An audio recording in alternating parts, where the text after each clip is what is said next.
Drew, you killed this shit.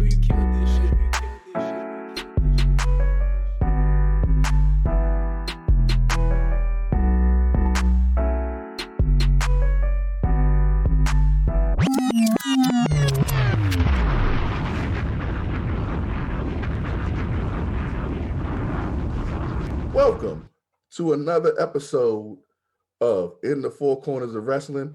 And I know you hear something different. I'm not Marshall, and he ain't here. I took over. Yes, my name is Hollywood Mike T. Michael Turner, for those that know me.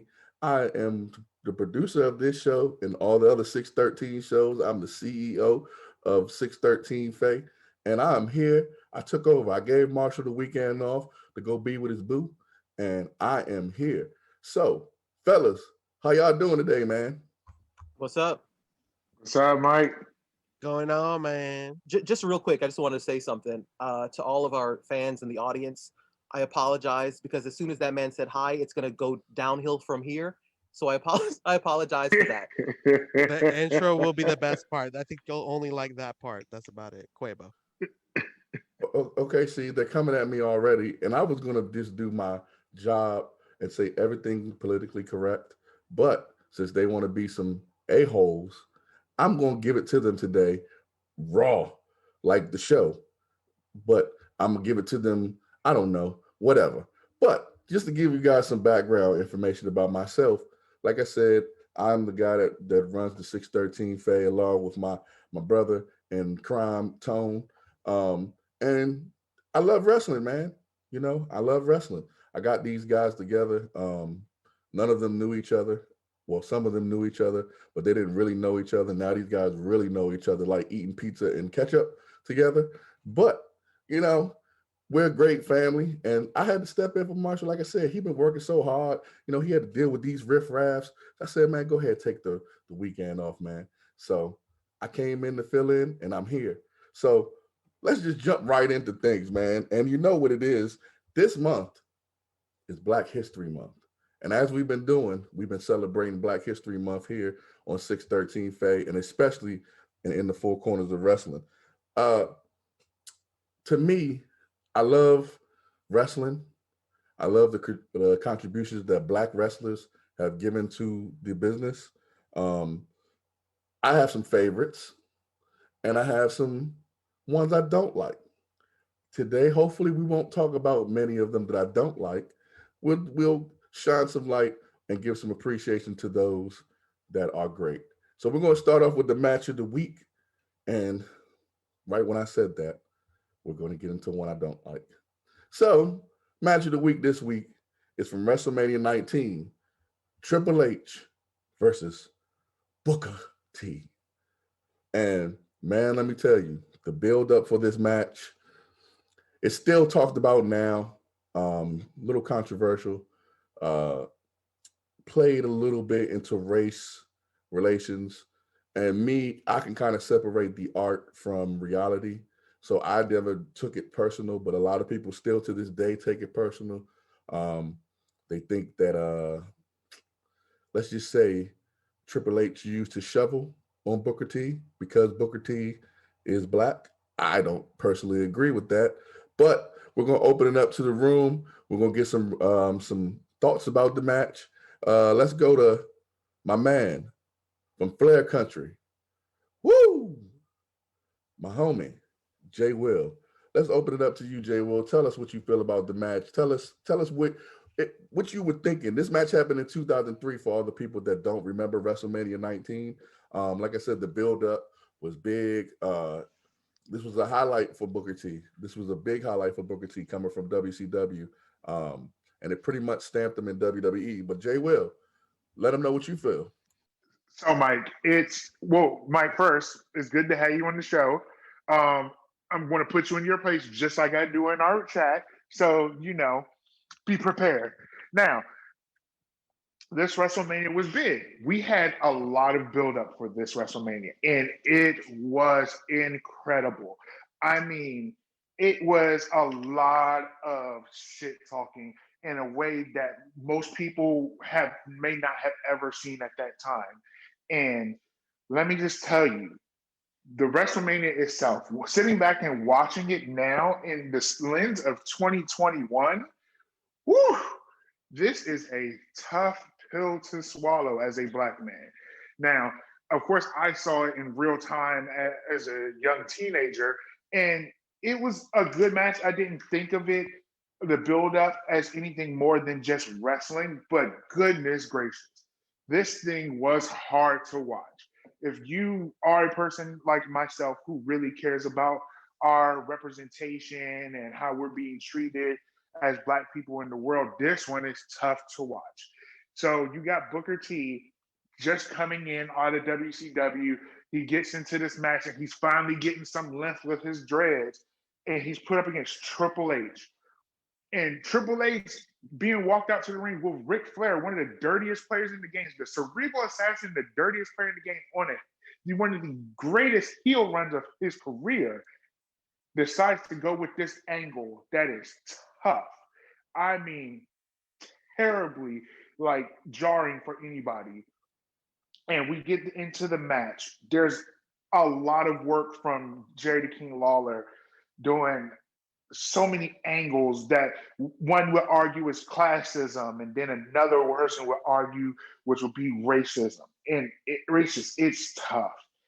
It is a lot of tough things. There's literally lines where he's talking about Booker T making bad decisions and going to jail, and then talking about how Triple H was born and raised in Connecticut, where he had chauffeurs driving him to school in a limo, while Booker T had been raised by, with seven siblings. I mean, having six other siblings, and like essentially going to jail, going into the courtroom, and it's a lot of those references. It's hard to watch hearing that. But overall, the match in itself was decent to watch. Booker T has always been a favorite of mine before he came into WCW. I mean, before he came into the WWE under the Harlem Heat. And he kept continuing to do good work for me. I enjoyed him. In this match, there were some decent spots where he was taking over with the tide of the match. It was a wonderful moment where he did like a devastating spine buster in the match, and he had a spinning heel kick that landed from on Booker on Triple H when he jumped off the top rope.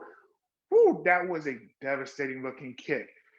And Triple H, of course, he get his assistance from Ric Flair in the match, and Rick, oh man, dirtiest player in the game for sure. He's interfering in the match and he's getting knocked down and he's helping Triple H. This match here, it was tough. It was tough to watch, just all the commentary, but then the wrong guy won. It's kind of the angle that it was given was set up for an underdog to come up. It's Triple H to win, and then he didn't win in like one of the most like devastating ways. It wasn't a huge finish. It wasn't a finish where you had such a huge pop where it was highly enjoyable in the end. So like storytelling during the match was off. It was not as good. And me personally, I could not sit back and watch this match again, like under the same lens as I saw it when I was younger. So watching it now, it was a huge difference for me. Okay. And Jay, well, you threw a little shot at me in there. I mean, I don't know why you would throw a shot at me. I didn't do anything to you, but hey, man, you threw a little shot at me there, which is fine. I'm here to just fill in and do my part. So we're gonna go to Colin from DC, Mr. PipeBomb. What's your recollection of this match, my man? First off, I don't know what the hell you're planning. I don't like it. None of us trust you. Knock it off. we know you, so stop this bullshit. Okay? All right, you're not gonna fool our fans. Okay, that's one thing we don't do. We don't lie to our fans. So we got our eyes on you. All right, so we kind of did for like the first 4 episodes. maybe, right? That's true. We did kind of trick them a little bit. I just got that was good. WrestleMania 19 is one of the greatest WrestleManias of all time. It had Lesnar versus Kurt Angle, Shawn versus Jericho, Austin versus Rocky in what ended up being Austin's last match. But when the day was done, it just came down to me personally. I was really soured by the pay-per-view, by the outcome of this Booker T versus Triple H match. I'll start off by saying that I'm not the biggest Booker T fan currently, but I respect the hell out of his career and his work ethic. This match took place during Triple H's, selfish reign of terror. So in theory, we should have all known better because, to be honest with you, he was doing bullshit like this. They WWE and Vince, Steph is on the writing committee or whatever it is, and we should have all technically seen this coming. But that being said, if there was no build whatsoever, then I could understand Triple H going over on Booker T. If they said nothing, if it was nothing, and it's just two dudes showing up, okay, you give Triple H the win. But the second that Triple H and Flair open up their mouth and start saying that racist shit, those little racist dog whistles or undertones and shit like that, they should have taken a loss. Quite frankly, this is one of the worst moments in WWE history. And I've been watching wrestling since I was like 4 or 5 years old, and I'm dead serious about this. It's one of the worst moments in WWE history. I've actually watched this match one time, and I'll never watch it again because, quite frankly, it offends me. I didn't see it live, but I watched it years later. When I had heard that Triple H had retained, I was disgusted and I couldn't believe it. Triple H fought Van Dam, and you didn't hear any of this stupid shit. He fought Kane. You didn't hear. Well, he did some stupid shit with Kane, but it wasn't like to this level. When he fought Steiner, he didn't do any of this stupid shit. But the second the WWE has Hunter fighting a black man or in a prominent position on the grandest stage, they have to. I don't know when was the last time between, I guess, Farouk and Rocky, and then whoever else. I don't know when the last time another, a black guy got a world title shot. But the very next time a black man got a world title shot, boom, they have to interject this racist shit. And it's ridiculous. Booker T worked his ass off in WCW. He came up through the ranks in WCW. The invasion happened. He had to basically, he got kind of bitched by Rocky, and he had got knocked all the way down the ladder again. He had to build his way back up. And here's his final grand opportunity, an opportunity to put yourself on the grandest stage and really cement yourself as a new superstar in the WWE landscape, a mega star in the WWE landscape. In addition to, the nigga was saying a bunch of racist ass shit. Here's your opportunity. And what does the WWE do? What does Vince McMahon do? What does Triple H do? What does Stephanie McMahon do? They pull some bullshit. He didn't need to win. He didn't need to win this match. It was insulting that he did. It was insulting that Triple H pedigreed him. And how long did it take to cover him, Jay Will? Like 17 seconds, 18, 20 seconds? It was something ridiculous. Yeah, damn near 30 seconds. Oh, sorry, damn near 30 seconds. Thank you. Like I said, I haven't seen it in a long time, but I remember it. I just remember the bullshit of that moment. Again, so he pedigrees him, and Triple H could even just a quick crawl or quick cover. It took 30 seconds for that dude to crawl over. Again, you think 30 seconds happens, he's going to kick out. Wrong.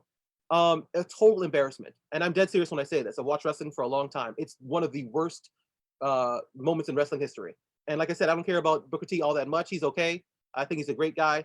But that whole thing was totally fucked up. It was the worst thing I've seen in a long time. Okay. So, I'm with you, Colin. Booker T is not one of my favorite wrestlers either. I know it's Black History Month, and I'm not going to go too far on how I don't like Booker T, but I'll say this before going to Quabo. I personally think the right person won. I'll say this much. I think Booker T in no universe is a bigger star as Triple H is. I don't care what it can be. Put it this way, if it was Black History Month, then maybe I might have been upset. But because it was WrestleMania, on no WrestleMania stage is Booker T a bigger star than Triple H. So I'm glad the match happened. It gave Booker a good rub, but I also think that the right person won. Quabo, what you think, man? Quabo. Well, I agree with you. Hollywood. I was never a big Booker fan, but I did think that the way that they set up this match was exactly how I expected them to set up the match because it's the network. and they always look out for Triple H. And the way that the storyline and the feud was built up, the hype, all of that was expected for anyone that's watching to hope for the underdog to win, which would have been Booker T. And had he won, this would have been a great underdog story. But as usual, it's another network story. So it's nothing new to me. I did like how the match work rate went around though. It was decent. The stuff that you expect to happen when there's a manager um with another fighter and you got of course the underdog going against both of them. You expect them to do that shit. You expect them to be taunted. You expect them to be belittled in some kind of way. They did go to the extremes, but then again, this is the network, so gimmick and controversy sells. They're used to that crap. Um, I did, however, enjoyed the match for what it was. It was a match. It was a WrestleMania match, and I do agree with you on on a platform on a stage like WrestleMania. Booker T at that time was not bigger than Triple H. So logically, if it had been an underdog story, it would have made sense. But the way that they played it out, it was meant for Triple H to get that belt. And it happened. It is what it is, and it was a rub. And you got to admit, Booker T did need that rub because afterwards everybody got on board. He's done a lot of work overall, but that's how I felt about the match. It was. I mean, I don't plan on watching it again. I already did what we had to do for this segment, so I'm good. Got you. I want to throw some more in there. I think Booker T at the time that Booker T had that match with Triple H was. I, Matter of fact, I'll ask Colin. Was he at the height? I don't think he was at the height of Booker T. I think that match helped put him to the height of Booker T because King Booker came after that, Yeah, correct? you're right. Exactly. You're exactly right, dude. The problem is, I know how I want to say it, but I'm trying to actually say it. You're only hold on. The idea of here we go. You're only inferior. You're only inferior. I'm fucking it up. Basically, you're only inferior depending on how they treat you. Is if they treat you as inferior. I know I totally fucked that up. But for random example, if Booker T was treated as a champion, or he could do it, or he was treated as an equal, then you would not have seen him as inferior or as a lesser person. But because of what happened, because of how he came from WCW, and then just the whole thing of Triple H and this and that, you could it basically was he was treated as such. I think because even after this, he went right down and he didn't become King Booker until what 5 years, 6 years later, or sorry, 4 years later. And Triple H was right. He couldn't just be I'm Booker T and I'm a great wrestler. I'm going to be champion. He had to be King Booker in order to be taken seriously as a champion. So Triple H was right. He had to be more of an entertainer instead of being a wrestler. And that's a terrible way to tell a story. Yeah. Jay Will, you got something to say? So it, like Colin said, it was a terrible to me. It was a terrible way to tell this story. I think that we recognize now in the lens of 2021 that like it's problematic with the angle of which this happened. Um, when I look at, of course, we say the small things matter. When I sit back and watch it now, you see Triple H and you see Ric Flair going up against Booker T, and Booker T and Ric Flair just came from the same company, and you're pairing up with the dude that you should be working with. But now you have literally the old white guy working with the young white guy to bury the new upcoming black guy. Well, not new technically, but like the newer black guy who's trying to work their way up. And they're literally doing everything they can to push him down. And it shows the unifying of like it's racist, period. It just all just comes off as racist. And it's tough to watch and it's tough to see.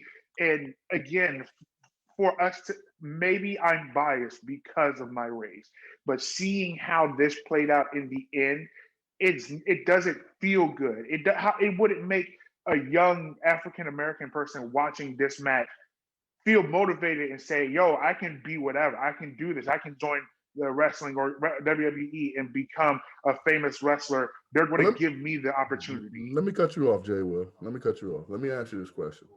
Is it WWE's responsibility to make young black males feel like you want to feel? No, Because I no, don't think it's that not their response. WWE's target is to make young white men feel like young white men. But no, it's not about them. Their purpose of them making people feel. Well, no, it's one thing to have them feel like anybody could do it if they put their hard work and dedication into it. Booker T did that. And again, I'm looking again on the race on the side of bias because of my race. But it's not. It doesn't feel inviting for a black person to be feel like I'm going to get the opportunities here. So let me play And devil's regard advocate. so now as I finish my thought, it is not their responsibility to make someone feel that way, to make them feel like they can be in. However, they have to deal with the consequences of this action. If they lose viewership and money coming in for the action that happened, then that's on them to deal with later on.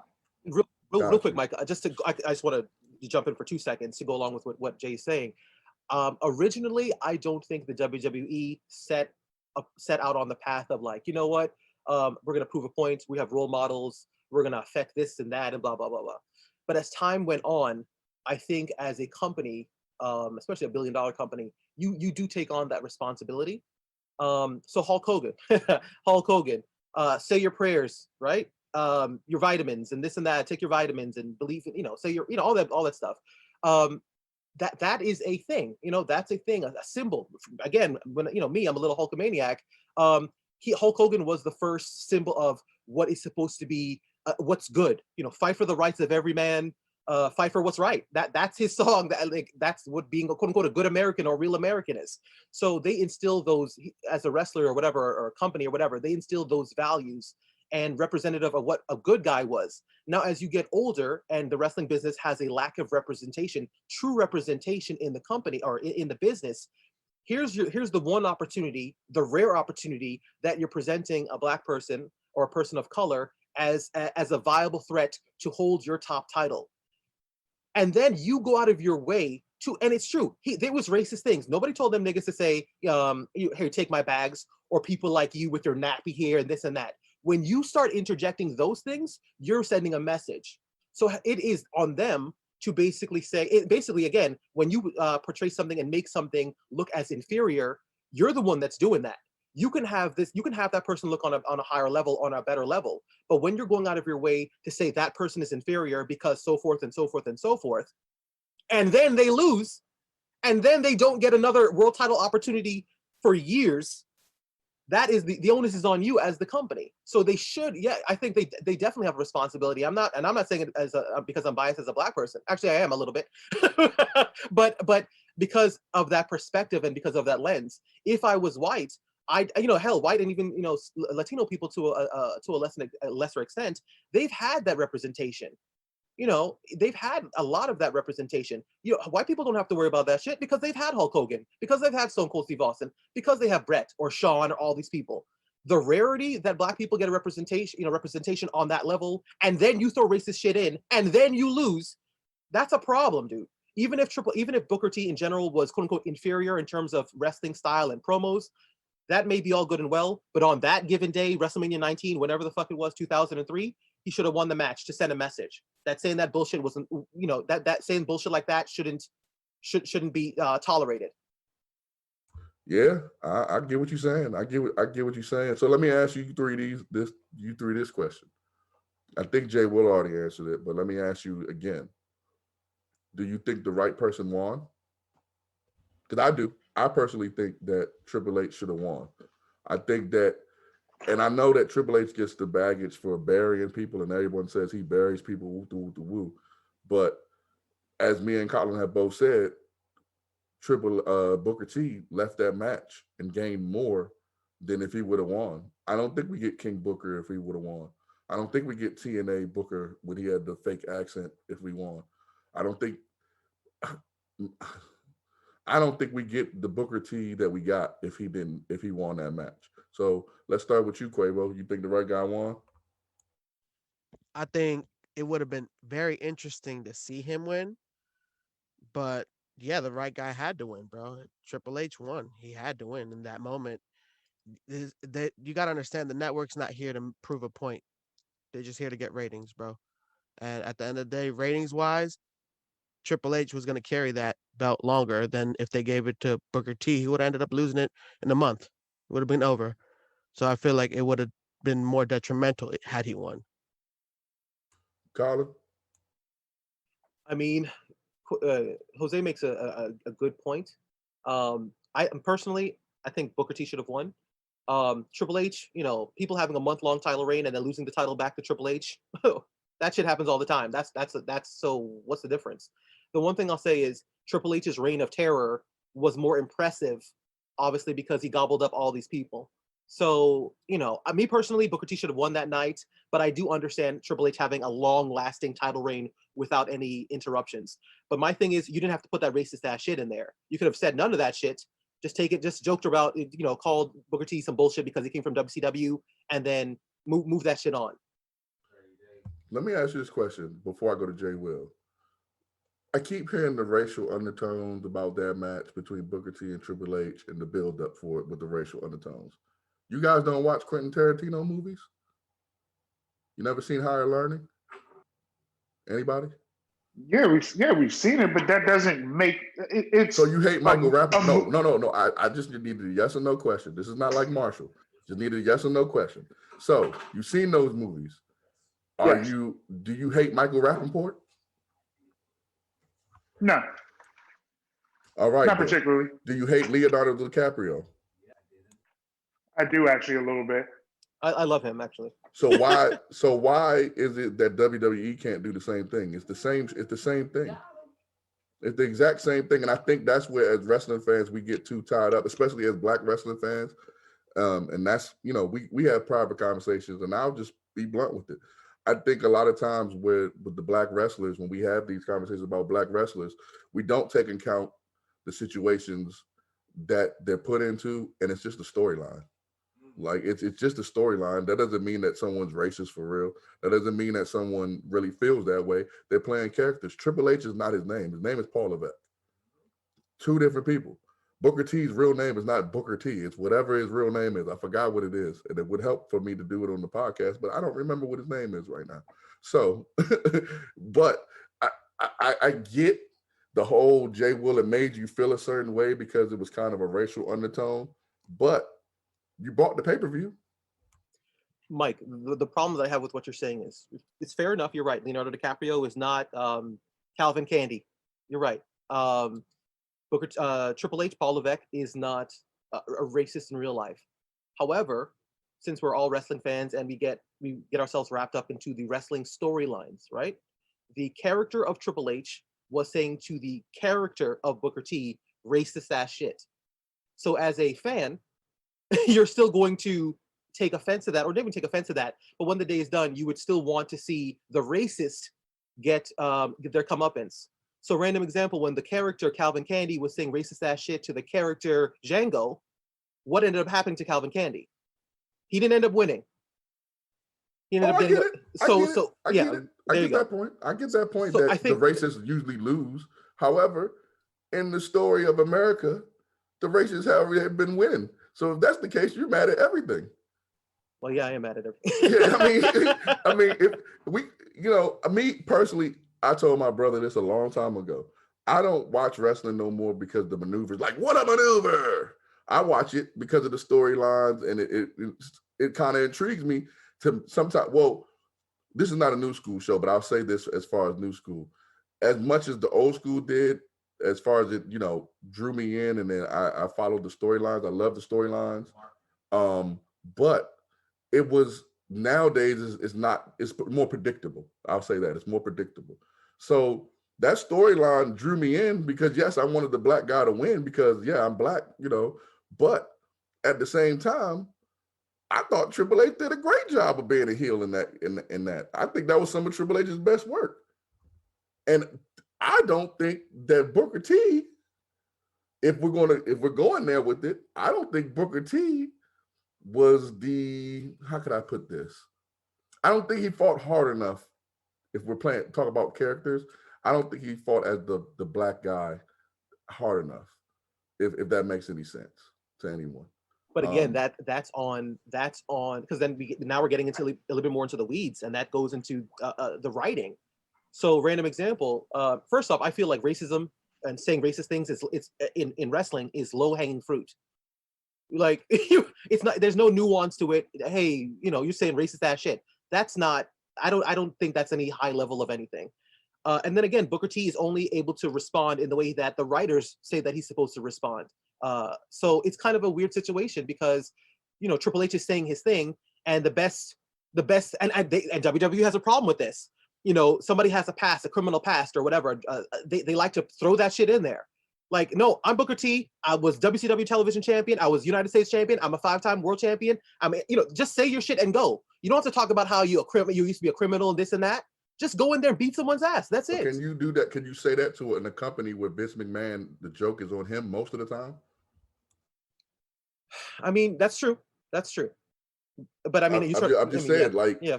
And we always talk about that behind closed doors. There was I think Colin might remember this. Jay Will, you might. Jose, you might as well. There was supposed to be a storyline where Stephanie was supposed to be pregnant by Vince, and they nixed it, but Vince was the one that was driving the storyline. So I get it I get where people coming from. I get it. I get it. I get where you guys are coming from. I just don't personally look at it like that. I understand, it does look like a black man was being demeaned, but we could go through a whole bunch of characters and talk about a whole bunch of characters of demeaning stuff that a lot of characters had to go through in WWE.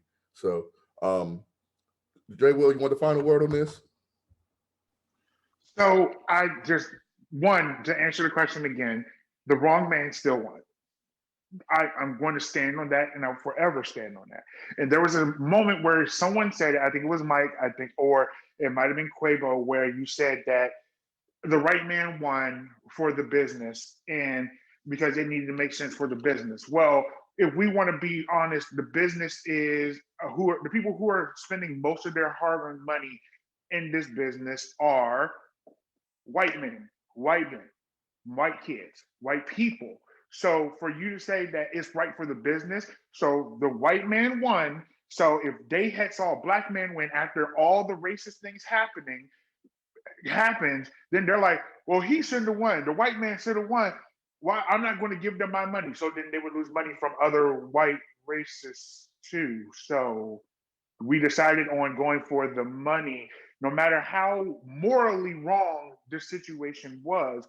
We're just going to abandon whatever little bit of morality that we could possibly have. I mean, during the time, there really wasn't much. I mean, we had fucking bikini contests and fucking strip matches with the women at the time. And we're just going to say, you know what? Fuck it. Just go ahead and let the black man lose, because we want to keep our money coming in from the other red-blooded heartland of America racists to send us their money for their old school Triple H shirt. Yeah, I don't know if it's it's a tough situation. I don't know if it's all that, but I hear you. And I understand you, Jay. But I just think that, and it's a tough situation because we see what the company is. We see what WWE is about. We see what Vince McMahon is about. Linda McMahon and all this bullshit. Donating money to Trump, and we want to get into that. So we know that their morals aren't the greatest. But it's like, I don't know, man. I don't know. It's just a weird situation. I think, again, you didn't have to add all that bullshit in there.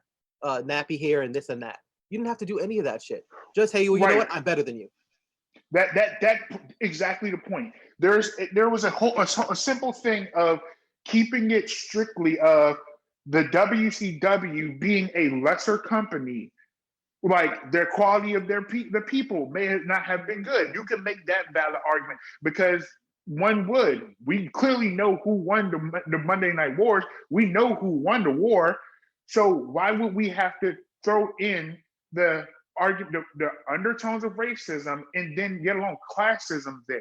Again, if you just simply had said you're a lesser wrestler because you came from a lesser company, that would have been that would have been just as fine. And then to me, as a black patron, I wouldn't have felt it odd to have I wouldn't have felt the racist undertones from there. Again, you have Jerry the King Lawler talking about how he went to jail, how he made bad decisions. They mentioned even drug use at one point, and it was kind of brushed over like really fast because they didn't want to mention that on TV. Like again, if you had just pitched the simple thing of the WCW was a lesser company, you guys ain't shit, that would cushion the blow significantly. We might not even be having this conversation if we had just gone on that angle instead. And Gotcha. Mike, real quick, last What? thing I'll say real quick. I'm sorry, because I have a question to ask you. I know you said the whole thing about how throughout the company there's been a bunch of racist ass shit. However, when do you know of on a main event level, on a championship level, aside from Booker T in the WWE, has there been any other type of racist undertones? Yokozuna fighting for the title, Del Rio. Has there been any other racist undertones in a championship level match? No, but they had the Vince McMahon Kiss My Ass Club. So what's more degrading than that? You know what's funny? Everyone kissed his ass except Stone Cold. Everyone kissed his ass. He kissed someone's ass. But kissed again, someone else's ass. it was a moment, but again, it was a line of racism that drew it in. Like we understood with the Kiss My Ass thing, it was partially a comedy thing when it came down to it. No, it wasn't. No. I'm not gonna let you do that. No, it wasn't. No, it was how a man. did it? Because it was a billionaire. It was a billionaire telling all of his workers to bow down. What's more degrading than that? What are you talking? I'm confusing. I'm confused of what you're trying to say. No, the Kiss My Ass Club didn't become funny until Vince started kissing people's asses. Okay, so here's how it's more degrading. The simple fact that Booker T was born black, he can't choose that. People choose to work for Vince McMahon. Again, it's more degrading. I'm being degraded for just being myself, just being a black person versus I chose to work for him. Again, real life, they could quit. They could quit working for him. Okay, question. Would you have done it? It's all degrading. Would you have done it? Degrading. That you're asking me in the sense of hell no, I wouldn't kiss no man's ass. No. I'm asking you, would you have been Booker T? Would I have been Booker T knowing that I was going to get buried like that? Yes. Would you have quit, or would you have been Booker T and did the job? In the lens of now 2021, I wouldn't do it. The funny thing is, this is the old school show. So in the lens of 2003, would you have done it? In that time frame, I probably would have done it. All right then. So everything you just said is a mute point, and we're going to move on right now. We're going to move on. Not moot. Nope. We're going to move on. We're going to move on because we could talk about this for hours, and I know what you guys feel. And a lot of times I'm just playing devil's advocate, but I see you guys' point. And like I said, man, Booker T is one of the greatest. However, we're going to get into a next topic. The next topic is Harlem Heat. So we ain't running for Booker yet. We're going to still talk about Harlem Heat. Now, I can't say much negative about Harlem Heat because I was a fan of Harlem Heat. I liked Harlem Heat when, since you want to talk about racial undertones, when they came out, they had a manager named Colonel Sanders. So, I mean, I'm glad they got rid of that. Then they had one of the greatest managers of all time, Scary Sherry. They had some lengthy title runs. They had a lot of title runs in the WCW. I don't believe that Stevie Ray ever came over to the WWE, but I remember Harlem Heat beating the Outsiders. I remember Harlem Heat beating the Steiner Brothers. I mean, you could go down some classic tag teams that the Harlem Heat has. Colonel, thank you. Colonel Rob Parker was the name of their manager. And if you look at him, and I pull up a picture right now, everything you just said about the Triple H and Booker T match is dead compared to him being their manager. Okay. Now, again, back to Harlem Heat. I mean, I would say they revolutionized tag team wrestling to a certain degree because they were high flying tag teams, but Booker T was a star and Stevie Ray was the powerhouse guy. But when they talked, Stevie Ray at first seemed like he was a better talker than Booker T. And then we found out later on, that Booker T can talk on that stick too. So I'm going to go around the room. I'm going to start with Jose. Quavo, give me some Harlem Heat appreciation, brother. Oh, I got you, bro. Yeah, I'm a fan of Harlem Heat, bro. Ebony Experience, you know it. Um, I think that's one of the cool things that I love about this show is that we can have fun and see the hilarious gimmicks that we get to see in the times that we watch them, and then flash back Friday into this crap, right? But this is the crazy crap that I love to see because I think having Sister Sherry with them made them interesting to watch for me. Um, but then also seeing how they were evolving as a tag team and how they carried it for the mid '90s, like it's really cool to watch, and you got to see a lot of their matches. One that always stuck with me was when they got their titles in 94, but it didn't air until 95. And then I think that by far was probably one of their longest reigns. But it was definitely worth watching. I'm gonna give definitely the floor to you guys because I know you guys got to have seen these matches, right? You definitely watched them.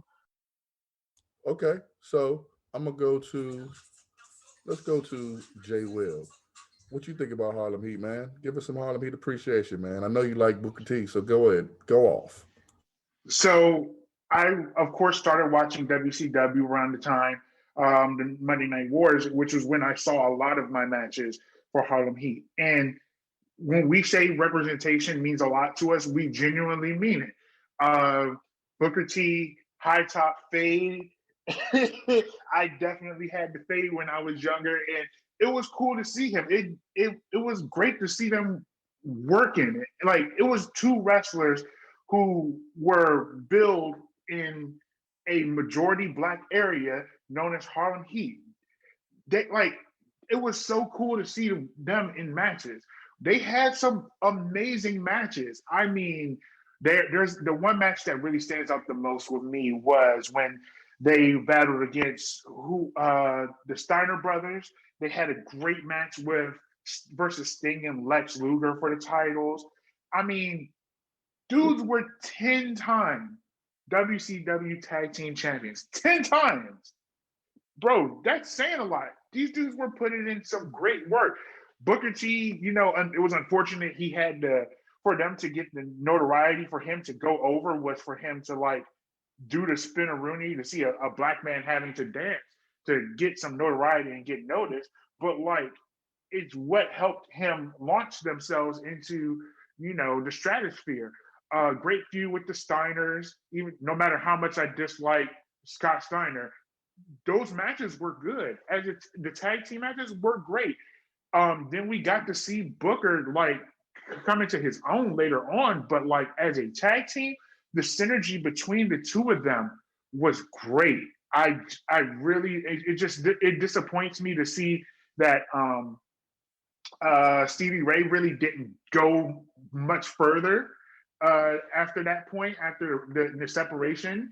But like solid guys, solid matches, mic work was, there were some moments where we were just like, okay, this wasn't too good, but we definitely appreciated moments. And then, Booker T calling Hulk Hogan a nigga.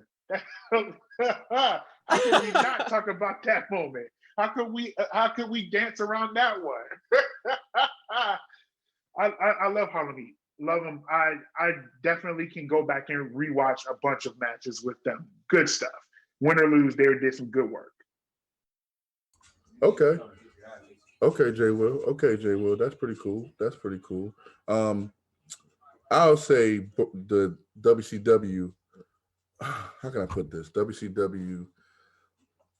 They messed up a lot of people that could have been bigger. I think a lot of people could have been bigger in WCW. I think Harlem Heat could have been bigger in WCW, even though they were. Somebody correct me if I'm wrong, but I think 7-time tag team champs. So 10. 10, Oh yeah, damn. definitely 10. Yeah. Damn. 10 times. Okay. 10 times. 10-time WCW champions. I still think they could have been bigger. But I think also one thing that Harlem Heat kind of suffers from was the era, I want to say 96. Well, let's just call it the Attitude Era. That was the era of the dying of tag teams. Even though you had some good tag teams back then, like New Age Outlaws, Steiners, LOD was still around during that time period.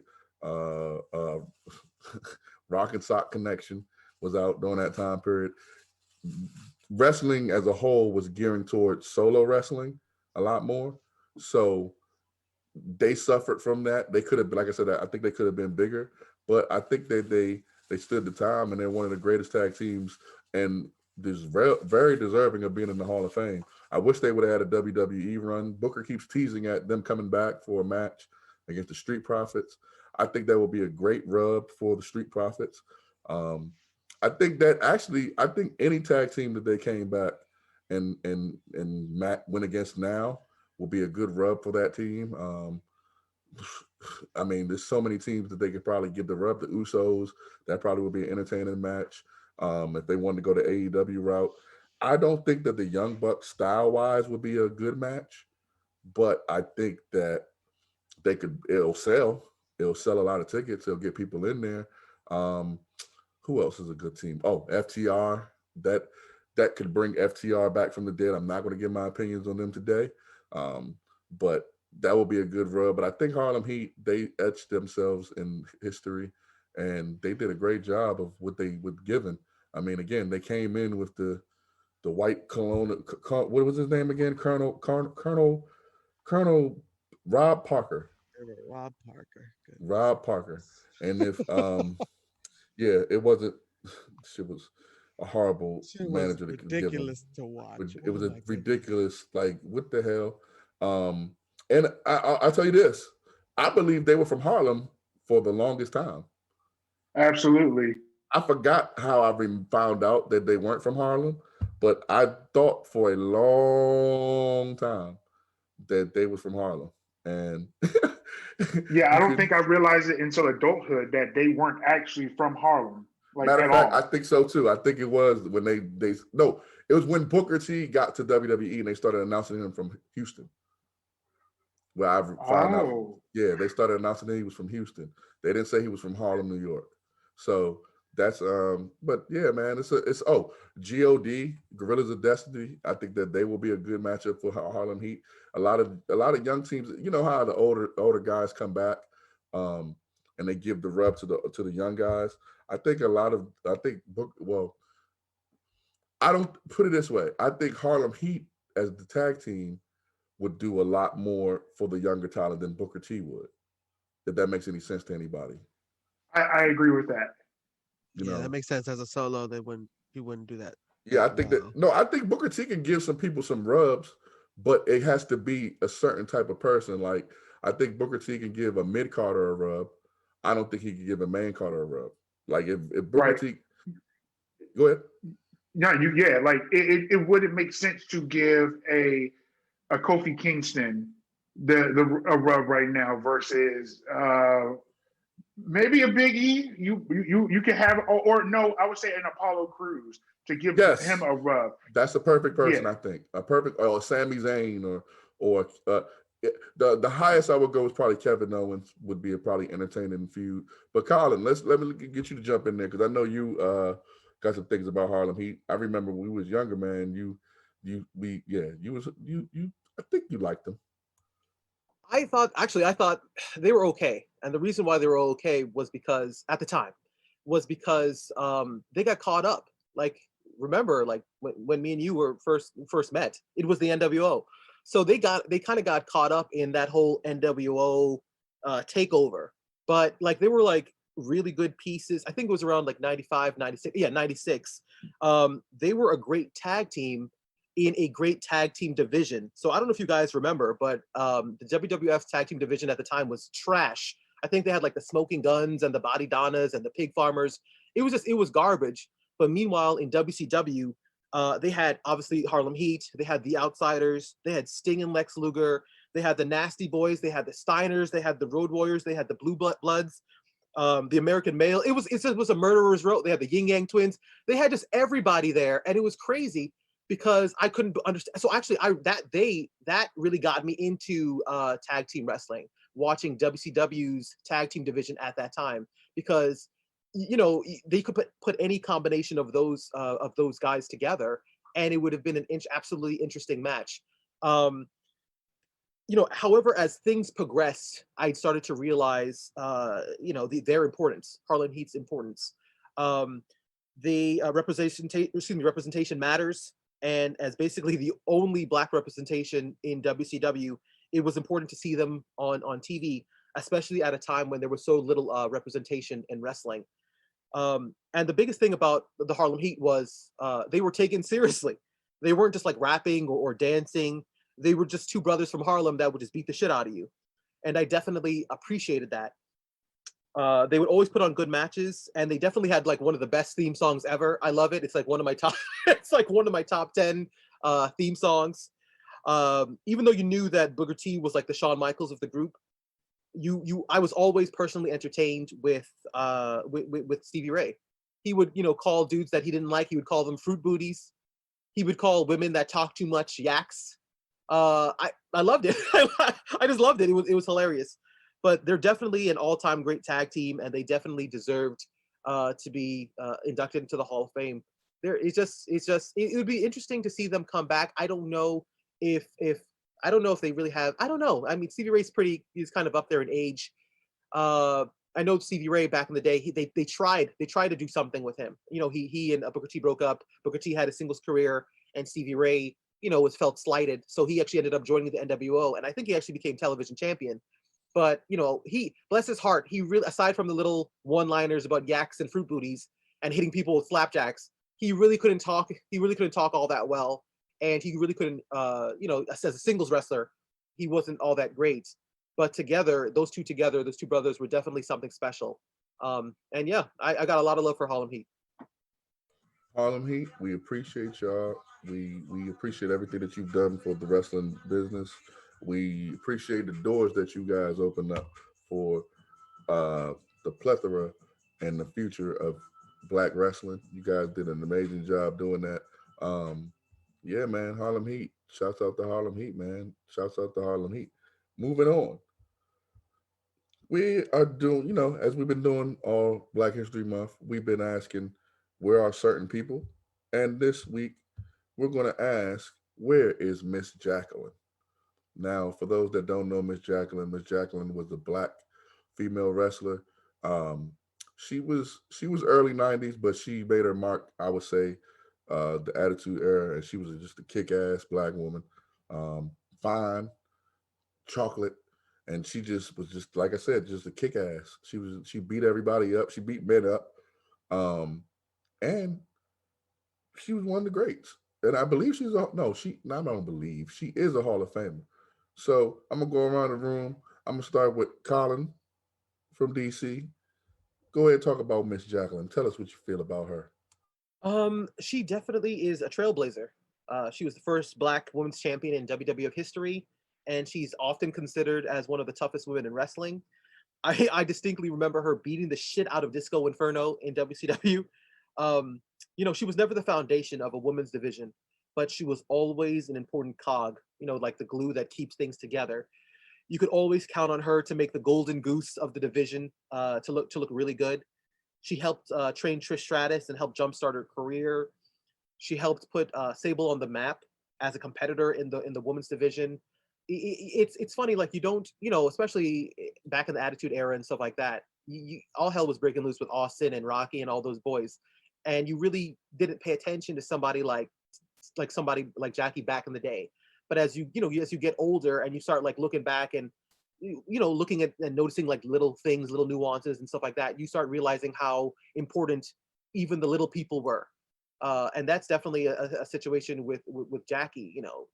People that you didn't notice, like Jackie at the time, you go back and you look back and you're like, oh wow, she did that. Oh wow, she did that. Oh wow, she helped make this person's career. And that's a testament to her, that basically was a testament because she ended up, getting into the WWE Hall of Fame. Got a lot of love for Jackie. One of the toughest people I've ever I've ever seen on wrestling television. Okay, let's go to Jay Will. So Miss Jackie again introduced to me in the WWF at the time days. Um, a lot of good matches. Like Colin spoke to, springboarded a career of quite a few people, helped training and having matches with them. Sable for one thing. Unfortunately, we recognized the problems of some of the WWFs at the times planning with the women. Yes, we were for. Uh, now that we're more towards women's empowerment, it kind of speaks on how they have changed overall. But like we were seeing a lot of like bra and panty matches, bikini contests, and that sort of thing. But Miss Jacqueline was in there legit wrestling. I mean, she had a snap power bomb that was devastating to see. She did a lot of good work. How many championship runs did she have? Like it, great women's champion. We later got to see her a little bit later on. She's been in and out with the WWE doing some things, but then she was working for TNA for a little bit of time. Some great runs against other people, especially I'll never forget like when she had a slight feud with Right to Censor.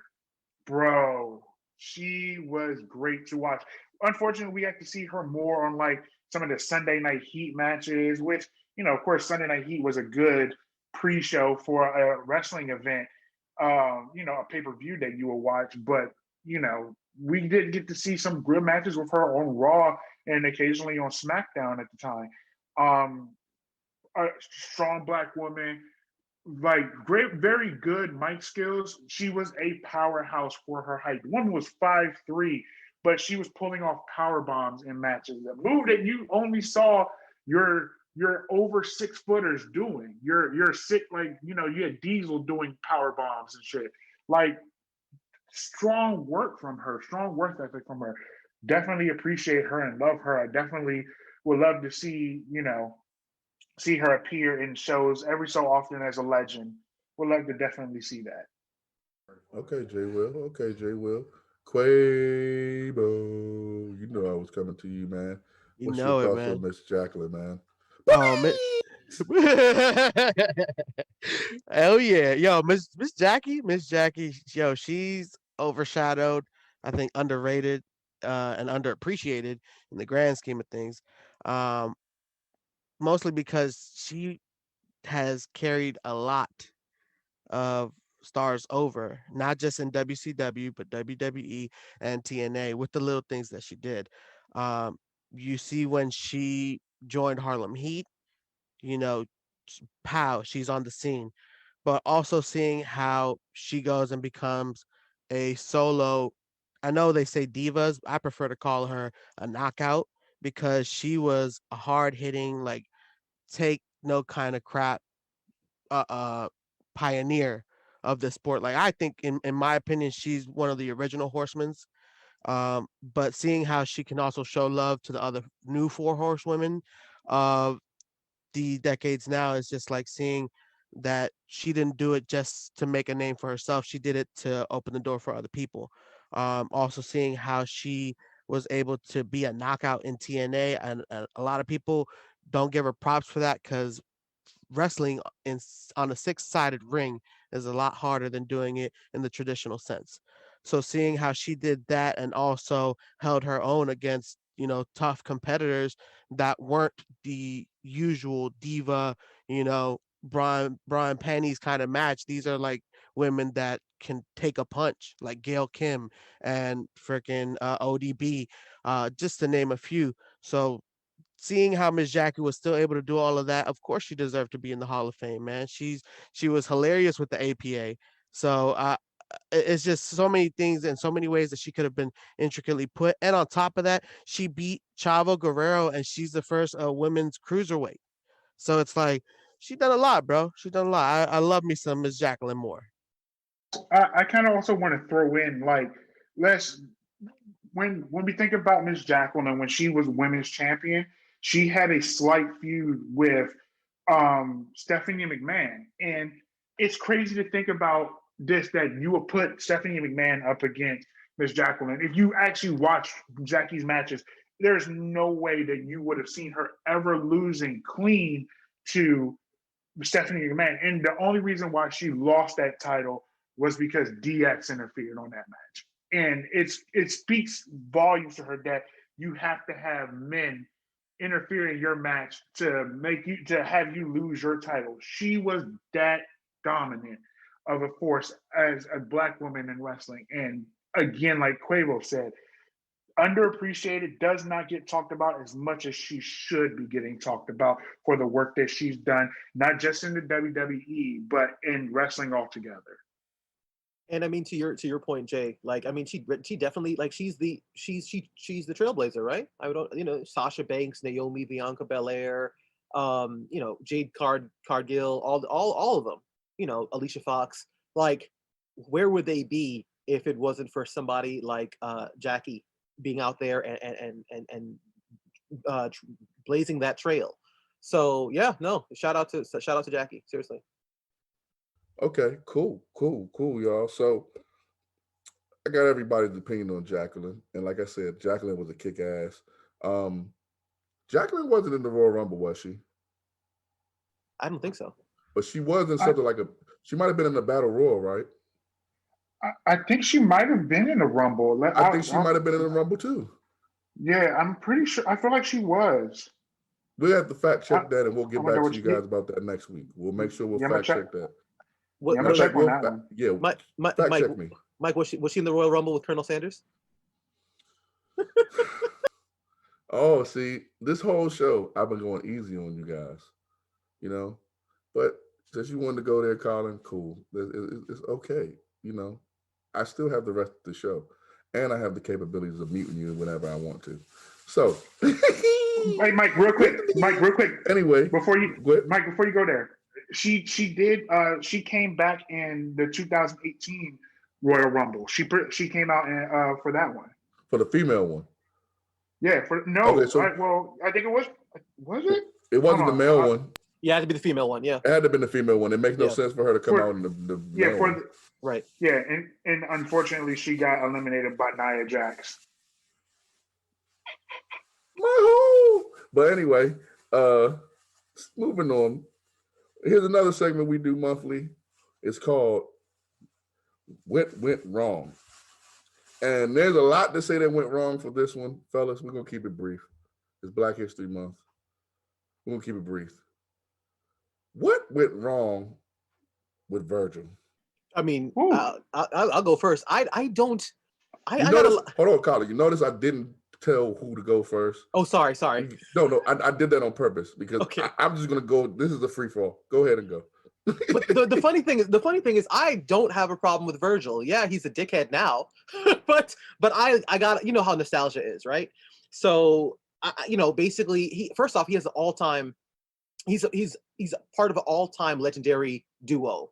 Like through the annals of wrestling history, if you think of the $1 Million Man, Ted DiBiase, you're going to think about Virgil. So he is etched in wrestling in wrestling history. He did his job well as a heater for the $1 Million Man. He would take an ass whooping by Hulk or whoever or Jake or whatever to save the $1 Million Man's face. So he did his job well. And then I'll say it right here. Virgil eventually standing up for himself is one of the top 10 greatest moments in the golden age era of wrestling. The $1 Million Man, he had nuclear heat and had been treating Virgil like garbage for a while. And when he finally stood up for himself, it was absolutely amazing. That's something that I think I was like 6 years old, and I could still vividly remember that. His face turn was done so well that for a quick minute, and I mean quick, he probably was like the top 4 babyface in the company. He didn't have the skill to take it any further than that. But again, somebody like Virgil being the top 3, top 4, top 5 biggest face in the company during one of the peak eras of wrestling is definitely a testament. These days you hear how much of a jackass that he is, but I still have a soft spot for him. And I don't know, like, he's just like a harmless gnat. Like he's annoying. He's a clown. It's like, oh, Virgil's being Virgil again. You hear some bullshit about him, but it's kind of like I got a soft spot for him. So it's hard for him for me to see him doing any wrong, to be honest with you. So I really just feel like we have to just say it for what it is. What went wrong with Virgil? We have to say it with 3 letters: NWO. He came in to WCW. He was under the name of Vincent, and he was with the NWO. He was their security, and that's it. Like, we really didn't get much out of him during that time to really enjoy him as a wrestler as much. Like, he was the guy that came in down to the ring to just run interference at times. He was fucking Scott Hall's handler when he was on his binging. Like, it was crazy to sit there and watch that. For him to have like a fall from grace, like to that, like, I don't know if it was planned that way. No, let's be for real. It was planned that way. They had to highlight bigger names in the NWO at the time, and it's unfortunate that a guy who was able to do such great work in previous runs was subjected to just being the hired guard for the NWO, and it sucks to say it that way, but it is what it is. It just sucks that he's a dickhead now. Okay, cool. Quavo, I know you want to jump in there, so go ahead, jump in there. I'm just confused because I feel like it's not just one thing that went wrong with Virgil, aka Soul Train Jones. Um, I feel like a lot of things went wrong. It wasn't just one thing, and I feel like it had a lot to do with um, the moves he had. Really, the moves he had weren't really that developed. I feel like if you see his match, his WrestleMania match, you have him, Roddy Piper, DiBiase, right? You have Virgil coming in, no music, which is whack because it's like it's WrestleMania, bro. And then you just had Roddy Piper coming in, and he has music, but you didn't give Virgil music, and this is a WrestleMania match. So from that point, it didn't make sense to me because it, if they were going to give it a decent push, a noteworthy push, at least give the dude some music, bro. But starting from there, you look at how his moves with the $1 Million Man, they were getting less popular, and the balloon was just deflating more and more and more. And so you can see at one point, yeah, the crowd was with Virgil, but then at a certain point, it was just like he was just overusing his punches, and then I know you guys got blown about how long it took Triple H to pin Booker T, but it took a long ass time for Virgil to pin $1 Million Man. So, I mean, I like I said, a lot of things went wrong with Virgil. They kind of buried him and made him to look like a B star player, or B list player, especially with the NWO. They had him on the B team, bro. And so I just feel like a lot of things went wrong. Did I feel like he got the push he deserved? I don't know. I don't know what he did behind closed door. I don't know if he was an asshole or not. Nowadays it looks like he is, because anything you ask for, he's going to charge you $25. But at the same time, it's like we don't know what they've gone through. We don't know what they lived behind the closed door, so we can only speculate. But I feel like that's how a few things went wrong with Virgil. Overall, though, I mean, I wish he had gotten a better run, but it's Vincent, bro. What can you do? Yeah, so I like I said, I'm Virgil. I agree with 100% with Jay Will. Jay Will was hit the right on the point. The NWOs would messed up Virgil because I think when he was in WWE and he played the character of $1 Million Man's butler or whatever he was to $1 Million Man. He played it well, and that story actually played off. Virgil was at one point in time at least IC in IC contention, or mid card level, high mid card level talent. But when he went to the NWO, he just was surrounded by too many people that were just too many big names. Now, I think maybe if he would have came in a little earlier, then it might have made an impact. But I still think those characters would have. I just think that they would have just overtaken what he was and who he, when, you know, who what he represented. He wasn't Virgil anymore, but he was in the NWO with the $1 Million Man, who wasn't the $1 Million Man anymore. So it was kind of hard to get. You know what I'm saying? He wasn't that big of a name that when he came over, everybody was like, "Oh my God, Virgil!" It was like, all right, whatever. Virgil's in the NWO. Great. Colin, go ahead. I mean, my thing is I don't have any illusion of like the 6 to 8 month run of Virgil in 91, 92, that little era. That's it. That's why I didn't say anything about the NWO, because his that 4 years later, no, he's done. He was done after that little 92 run. You're right, Mike. In 91, 92, he could have been in that IC title contender spot, but that was it. There was no alluding to or illusion that he was going to go anything further past that one specific moment in time. So him showing up with the NWO, and that did not a damn thing. You know, I think somebody said he was on the B team. That nigga was on the D team by himself. He was by himself on the D team. Like there was, you know, that's how far bottom that he was. I think Jose said something about, you know, why didn't he get his own music and this and that? Well, that was part of the storyline. He, quote unquote, Virgil hadn't been, he was being trained by Roddy Piper. So he was being trained by Roddy Piper. He was new. He was that new. He was that much of a rookie that he didn't even have music. But yeah, I mean, it is what it is. He just had that one moment in time. And after 1992 ended, that was the end of Virgil. He probably should have retired then and there. But I mean, when the day was done, he went on to a WCW, and he was collecting like what, to do nothing. He had like, I think there was one time when he had like 3 matches throughout the entire year, and he still got like $150,000, $250,000 check, or you know, by the end of the year. So, you know, shout out to Virgil or Vincent, because he somehow some way was still able to make money despite wrestling like 2 or 3 times a year. I got you, Colin. I got you. Jose, you got something else on Virgil? Nope. There's really not much else to say about him. To me, I mean, again, he fell by the wayside, and it's unfortunate. It's unfortunate. The last thing I can remember was when he came back to the WWE and Ted DiBiase put $100 bill in his pocket and walked off on him. It's like, bruh, really? Okay, cool. That's a hell of a way to go out. He should have been world champion. What did you just say, nigga? What did you just say? Just joking. No, what did you just say? He should have been What world did you just say, champion. Colin? Should have been champ. I don't care if you're playing. I don't care if you're playing. I don't care if you're playing. I don't care if you're playing.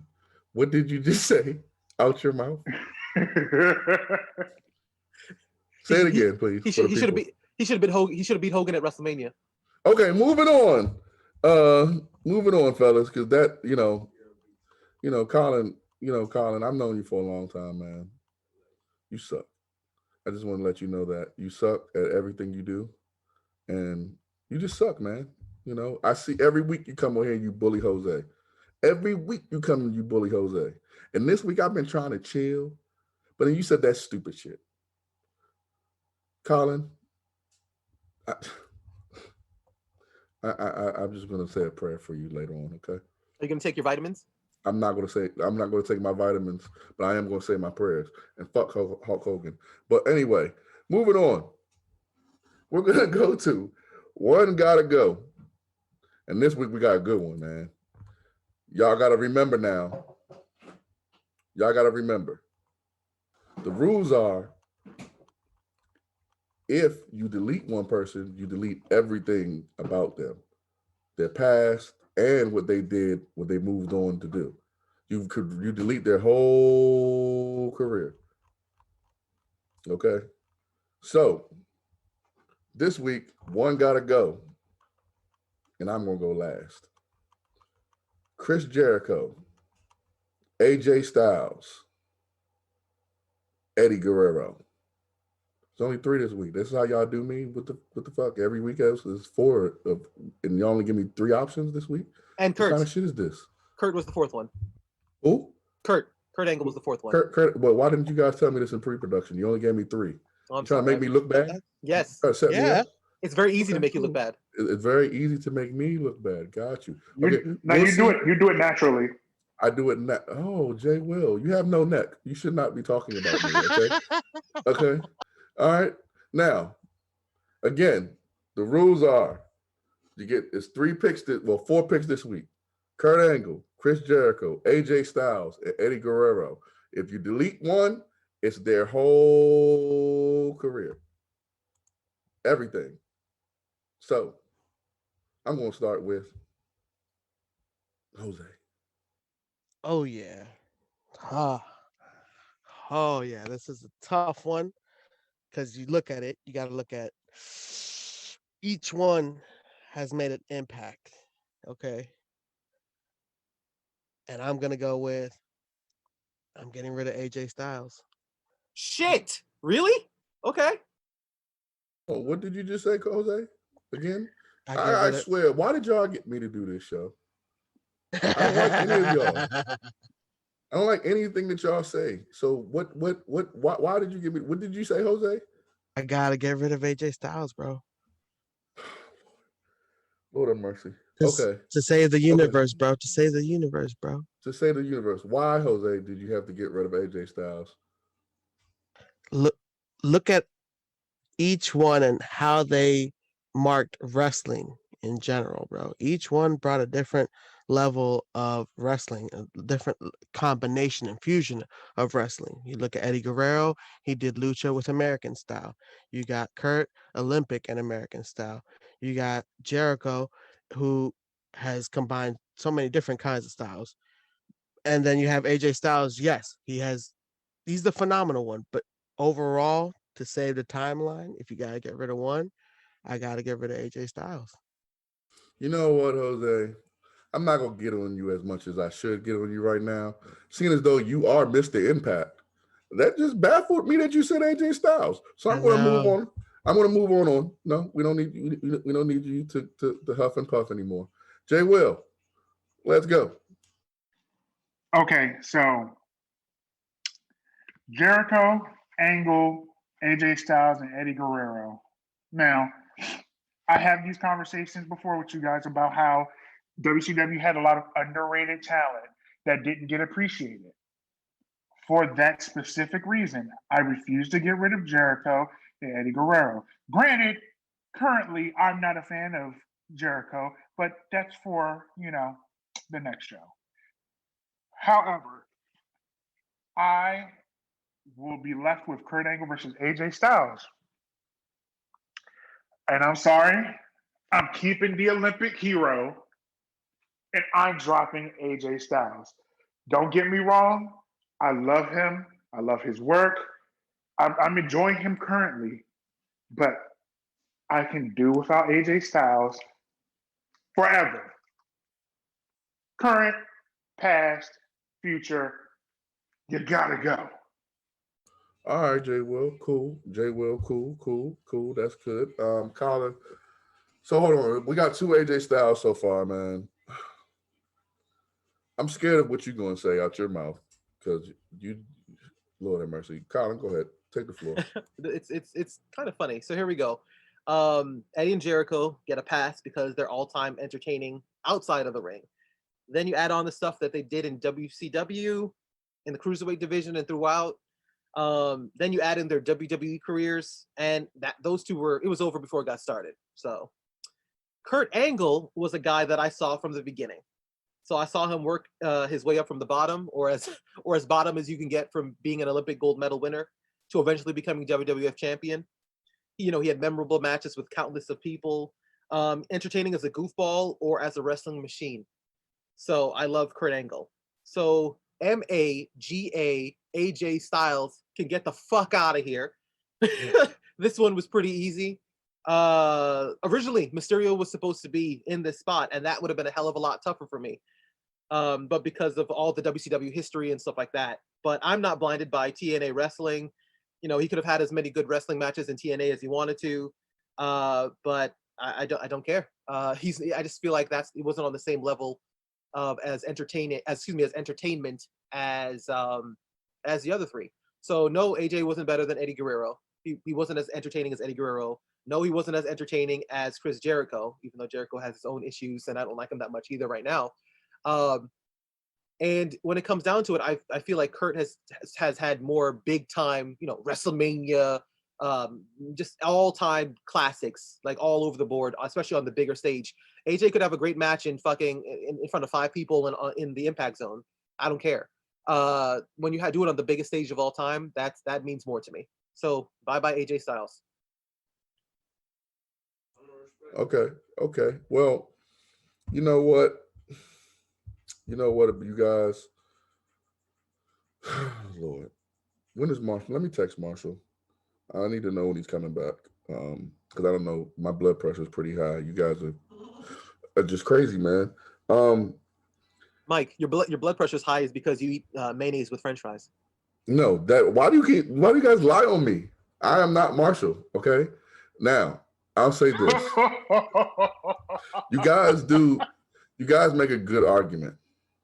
However, the question is, knowing what we know now, who would we take away?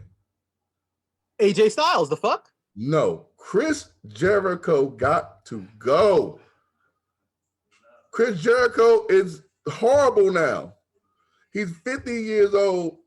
He looks like me in the ring. And it's just horrible. Like, it's horrible to watch. Now, did he give us some entertaining years? Yes. He gave us some great years. I just watched this morning. I literally watched this about Chris Jericho this morning. The 1004 holds Chris Jericho knows. When the first one is arm bar, arm drag, Canadian screwdriver, or something like that. And he literally went on. I know Colin remembers that. And it was, yeah, he said arm bar like 3,000 times. He said it so many times. He got the 726. And then they came in and then his match started. Or he ran out the ring or something like that. I watched it this morning. However, his AEW work has been so bad that I don't ever want to see Chris Jericho wrestle again. I don't want to see him in a wrestling promotion again. I don't even want to hear about Chris Jericho no more. I feel like I remember you saying like, that whole Le Champion and a little bit of the bubbly. I feel like you liked that like last year. No? I did like the little bit of the bubbly the first time he did it. But that's when he wasn't as fat and overweight and out of shape and sluggish as he is now. Okay, so Chris Jericho is not coming on this podcast. Got it. All right, let's cross that one off. Hey, we weren't going on his either. So it's okay. It's okay. And Chris Jericho's podcast is the podcast where you just go to bury people. Like, everybody goes on there and just buries the WWE. We love the WWE here. Check. But that's good. And then Tony Khan, I know you in the giving mood. You like giving money too. We like these guys too. Mm-hmm. We love you, Vince, and we love you, Tony. WWE, Vince, if you're listening. But like I was saying, Chris Jericho's whole WWE career is wiped out because of the bullshit he's done in AEW. So he has to go for me. It's funny that we're saying this about Chris Jericho. Fans, you guys don't know because you can't hear or see the pre-production meetings. Mike is like sitting there telling us, "Oh, you guys got to watch the new content. You got to see what Chris Jericho got going on up there." And we're sitting here watching it, and we're damn near pulling our own teeth out watching it. So that's what I'm asking. How the hell you get rid of AJ then? Well, the funny thing with me is I like Jericho. I don't mind this version of Jericho in the Inner Circle. I mean, he's got a tire around his stomach. But I actually don't mind Jericho all that much. AJ, I hate it. I hate it. And this is not the new school show. And I'm not going to really talk. We're not going to talk about new school. We're not going to do that today, you guys. But I like Colin said, I think it was Colin. I think everyone said it. Eddie is a lock. And we know that. He's a lock. Even with him passing and he didn't get the rest of the career that the rest of the 3 guys had, his career stacked up to those guys. Period. We can all agree on that, correct? Agreed. Yes. We're 100% in agreement. Okay. Now, y'all mean to tell me that Chris Jericho's running AEW is not the equivalent to AJ Styles' run in Impact. I know what I'm saying is AJ's run is Impact. I'm sure I didn't see it, but I know he got a lot of 5-star matches and this and that and rest of the year. I understand that. My thing is what Jericho did before AEW supersedes anything that AJ's done. So in hold on. Sorry, rewind that. ECW, WCW, and WWE. I think all of that together. I think it's just who had the bigger debut. Chris Jericho. Oh no, that's debatable. I'm not debating it. I think it's Chris Jericho. That is debatable. That is debatable. No, I disagree. It's Jericho. It's easily Jericho. Are you serious? How we long knew he was going to be there. What do you mean? How is it Jericho? We knew he was going to be there. There was signs in the crowd that said Y2J. The buildup of it was perfect. I didn't ask you the buildup. I said what was the better debut. And that's Chris Jericho. He got owned by The Rock. He got owned by The Rock. What are you talking about? And AJ Styles got thrown. And AJ Styles got thrown out by Kevin Owens. Who the hell? Like, what is that? That's semantics. What we're talking about. Kevin Owens then. Remember, Kevin Owens was the Universal Champion then. No, he wasn't. That's why he's in the Royal Rumble. He definitely was the Universal Champion. No, I'm talking about during that time period, like right after that. That's when he started having his run. He became Universal Champion like a year or two later. Again, he started going upward after that. So it's not like he just got thrown out by a bum. He got thrown out by somebody that matter of fact, he might have still been in NXT. No, I think this was like a year after the Cena run. I think that's when it couldn't have been a year because the Cena run started in SummerSlam or around that time period. It started kind of like in the summer, I believe. You gotta look into that. That's it. You might be right. I'll look into it. Yeah, it was after NXT because I don't. My memory's not that good, but technically that's not old school either, based on our. And for those that don't know, we go by the rules of before Punk and after Punk. So anything before CM Punk, PipeBomb is old school. Anything after is new school. But I will say, okay, was it cooler to see Jericho premiere and come out the way he did? Maybe. Was it a bigger deal that AJ came out at the Royal Rumble and debuted? Yeah. It was a way bigger deal. We still didn't know what we was going to get out of Chris Jericho when he came. We knew he was cool. We liked him in WCW, but the last time we saw him on TV, he wasn't shit. But that's apples and oranges in comparison to how they were delivered. That's not true. It is because we got Jericho on a weekly show. We got him on Raw versus we got AJ Styles in the Rumble. Yeah, like but it's a bigger chance for the pop there. No, that too. But if we would have got AJ, okay, what you just said fed into my point. If it would have been Raw and AJ premiered on Raw, it would have been a way bigger pop than that. No, it wouldn't have. Yes, it would have. Yes, it absolutely would have. At that point in time, speculation, but I do agree with that. It's speculation, but at that point in time, had it been AJ, it would have been monstrous. Because AJ, that's the only reason why I picked AJ, because him, just like Jericho, they had that WCW pass.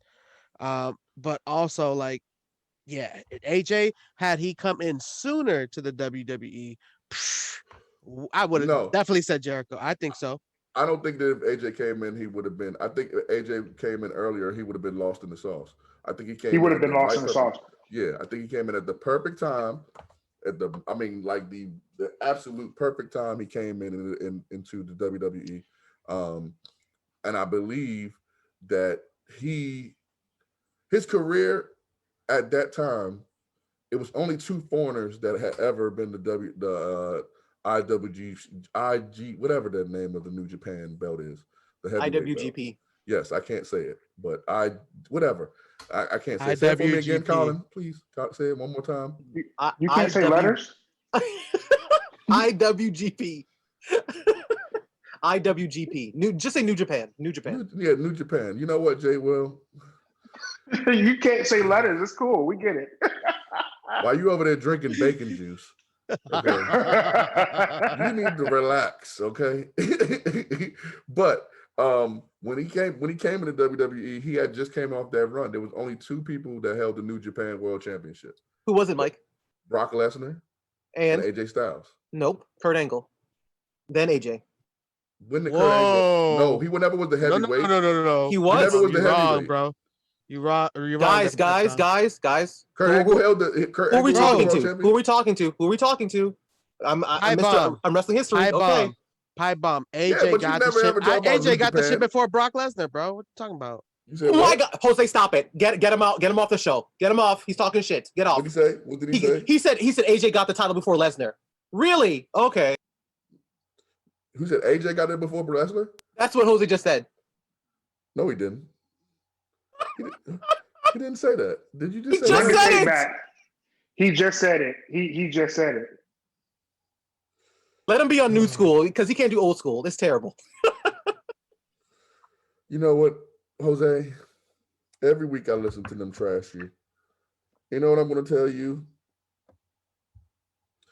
Get better, man.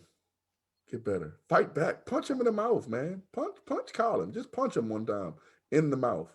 And I guarantee you, like back in the old school, they used to tell you, if you punch the bully will leave you alone. Yes. If you punch Colin in the mouth, he will leave you alone, man. Just punch him right in the mouth. Pow! One time. I guarantee you he will leave you alone. But even though saying that, Colin, you might be right. I'm looking it up right now. I know I'm right. I know I'm right. Hey man, if you're right, then you're right, man. You know, if you're right, if you're I know. right. Angle beat Lesnar. That's what happened. Angle beat Lesnar? You said Angle beat Lesnar? Yeah, Angle beat Lesnar, yeah. Actually, you're wrong too, because Scott Norton held it as well. So you're wrong. Yeah. See? Scott Norton. Yeah, Scott Norton was a big deal. And no, Kurt Angle never held it, fool. I try to tell you. Brock Lesnar held it. Hold on. Shit. Yep. Kurt Angle never held the New Japan belt. I knew that he didn't. I'm reading it right now. No, you're lying right now. What are you using? Wikipedia. See, Listen. that's why. Hold on. You can type. on Colin. June. I'm reading it. Hold on. Wait. On June 29th, 2007, Lesnar defended the IWGP. Mike. IWGP heavyweight championship against Kurt Angle in the main event. Angle defeated Lesnar to win the championship at the show. That's it. The end. Hey, listen, man. So what was his name? And because I'm looking at it too, and I don't see that either. And I know on Wikipedia you can edit it to make it say whatever you want to say. And knowing you're the type of asshole that will pay to edit a Wikipedia page just to be right. That's true. So because I'm looking at it right now, and I see the 44th champion in their company was Brock Lesnar. Then the next champion was vacant, and then the Hiroshi Tanahashi was the next champion. Tanahashi. So basically, I'm under the IWGP heavyweight championship Wikipedia page. Me too. That's what I'm under. I'm looking at it, and I'm looking at title reigns, and it does not say Kurt Angle was the IWGP. Matter of fact, I'm going to go even more. Under the statistics, right? Who does it say is the oldest champion? Who? Under the stats, who does it say is the oldest champion? Hulk Hogan. Hulk Hogan. Shut up, man. You know I'm just playing. I'm looking at title reigns, man. I'm looking at title reigns. Either way. Yeah, we'll get back to that. We'll get back to that because you're wrong and I know I'm right. Matter of fact, I'm on Kurt Angle's page. And it don't say nothing about no see, man, you don't be knowing what you talk about, man. That's why I'm glad I'm on the show today. I'm not glad. Why are you not glad? He did hold it once. You're right, Colin. I know. I don't need you to. I know. I know. So what, man? So what? He held it one time. That's not the point. Scott Norton held it too. So we're both wrong. We have to be factually correct on our show. No, we don't. It's a podcast. We can say whatever we want. We can say whatever our we listeners want. like us because we keep it authentic on this show. Our listeners didn't even know. Doesn't mean you have to always tell the truth. Our listeners didn't even know who the hell you were like 2 hours ago. What do you mean, our listeners? Who's our listeners? What you mean? You could tell an authentic lie. Yeah, like Jose said, the Bushwhackers was a great tag team. Yes, Jose did say that. Hey, Jay Will, stop it. See, this is what we're not going to do. Now that I'm on the show, we are not going to gang up on Jose because you got on the show and insider to all our people out there. This man said Paul Bear Oh yeah. Oh no, I said The it live. best- It did. He said is the best manager ever in wrestling history. I said it live. I said it live on the show. It No, you aired. didn't emphasize it like you did on my Go-Go show. Now you can come on my Go-Go show and say stupid shit, but on the wrestling show, No, you try to cover it. no. Oh, I just wanted to apologize to everyone out there because No, I it was on the wrong. show. We did air it on the show. We aired it on Four Corners. My Go-Go show, he's like, man, fuck that. I said motherfucking Paul Bear is the best. I'm like, damn. I mean, I came back and I corrected my wrongs. We all make mistakes. No. Jesus See, that's Christ. what I'm saying. So therefore, don't talk about Jose's mistakes because Jose makes a lot of them. But it's okay. You know what Jose is not? Jose is not a quitter. Well, let's talk about your mistakes and how you like to add mayo to your French fries. Let's talk about I don't that. not like adding Lion ass, yes, mayonnaise you to do. my fucking French fries. Who told you Let guys me- this? That's why your memory is so bad because it's clogged with mayo. Listeners, let My me just let memory's you guys bad, know. 'cause my Listeners, let me memory's let you bad. guys know how I got the how best much- memory out of all my friends. Everyone knows that. What does that You asked me mean? something that happened in 1972. I wasn't even there, and I can tell you. Listeners, let me just let get you another piece of inside. Mike dips his French fries in mayonnaise. I do not. And Listen. and Marshall Jay Will puts has- ketchup on his pizza. Okay, listen. This is let you know the people who work on this show and what kind of psychopaths We they let you are. guys. Wait, into time out. some Hold Hold on, whoa. Colin, hold on. This Jose. from the Hold- guy who thinks cheese is a vegetable. Yeah, no, I'm about to get to that, Quavo. Thank you. I never Thank you, said thank you. that. Hold on. Colin suggested to us this week Oh that no. we give him a little bit more of us. Yeah, right. So I said, okay. And this wasn't even planned, you guys, listeners. So let me let you guys know who the fuck you guys are dealing with. Jay Will has no neck or any bone joints. Like, elbows, kneecaps, none of that. He has none of that. Oh my god. And drinks bacon juice when he wakes up in the morning. He drinks baking soda. It's actually baking soda. He eats hog mogs. He eat hog mogs for his WrestleMania party. Now let me He's move on to lying. Colin. Let me move on to Colin. Why? Don't move on to me. Go to Jose. No. Colin is not in his 40s, but he looks like Grenadian George Jefferson. Come on now. He does. When I'm saying, and I'm not talking about the hairstyle, I'm talking about how he acts. He's so mean for no reason. Like he just mean for no reason. I don't know why. Listen, hold on. I don't know a guy as mean as him. I'm Jose, not mean for no reason. Oh, go ahead. Sorry. Go ahead. Jose lied to us and told us a song is about something that it's not about. I looked up the lyrics. I listened to the song. And if we didn't get copyrighted, you guys would party with us because this is one of our favorite songs. It's called La Chona. Jose told us that it was about a party and a story. Man, that song's just about having fun, man. That's it. So I got the last laugh, and I'm gonna wrap it up, fellas. How everybody have fun today?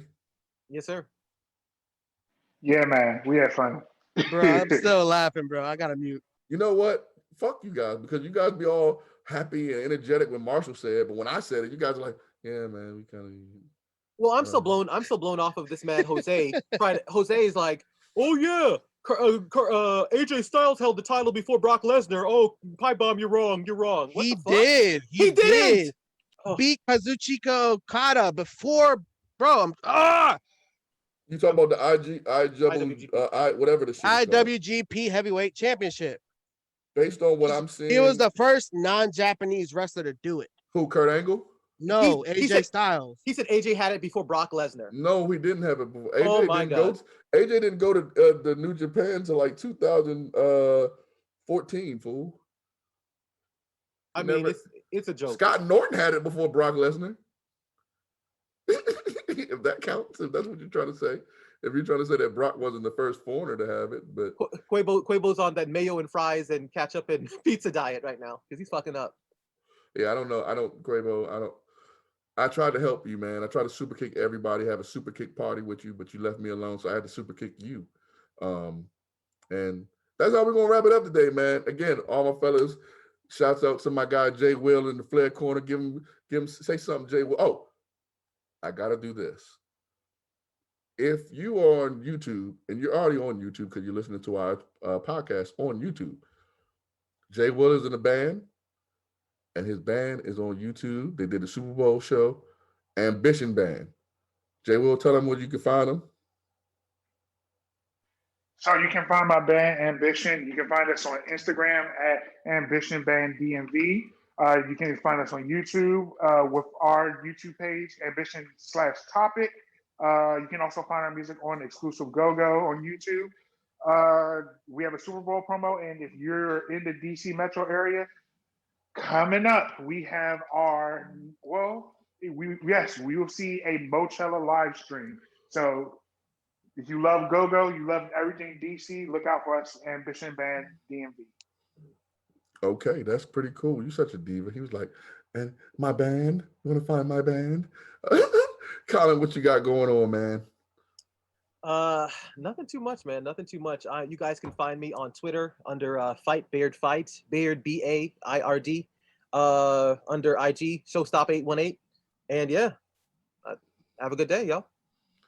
Colin just exposed himself, you guys, because his name is Fight Beard Fight, but he just was talking shit about Kevin Owens. Anyway, moving on to Quabo. Quabo. Yeah, you can find me on IG or any other platform, Jose.Quabo8. Okay. And you can find me at 613 Faye on Twitter, 613 Faye DMV on IG, and 613 Faye Productions on Facebook. Also, the YouTube page. We got it. Hey, we made a milestone, fellas. So now, instead of us having to give you some long little whatever internet code or whatever it's called. I'm sounding really old, but I'm not that old. But we have youtube.com/613 Faye Productions.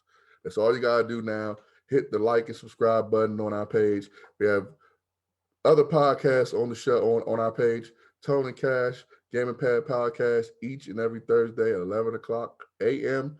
Eastern time period. They're coming out with so much gaming news, man. I didn't even know it was that much gaming news when we got into it, but every week they come out with some great stuff.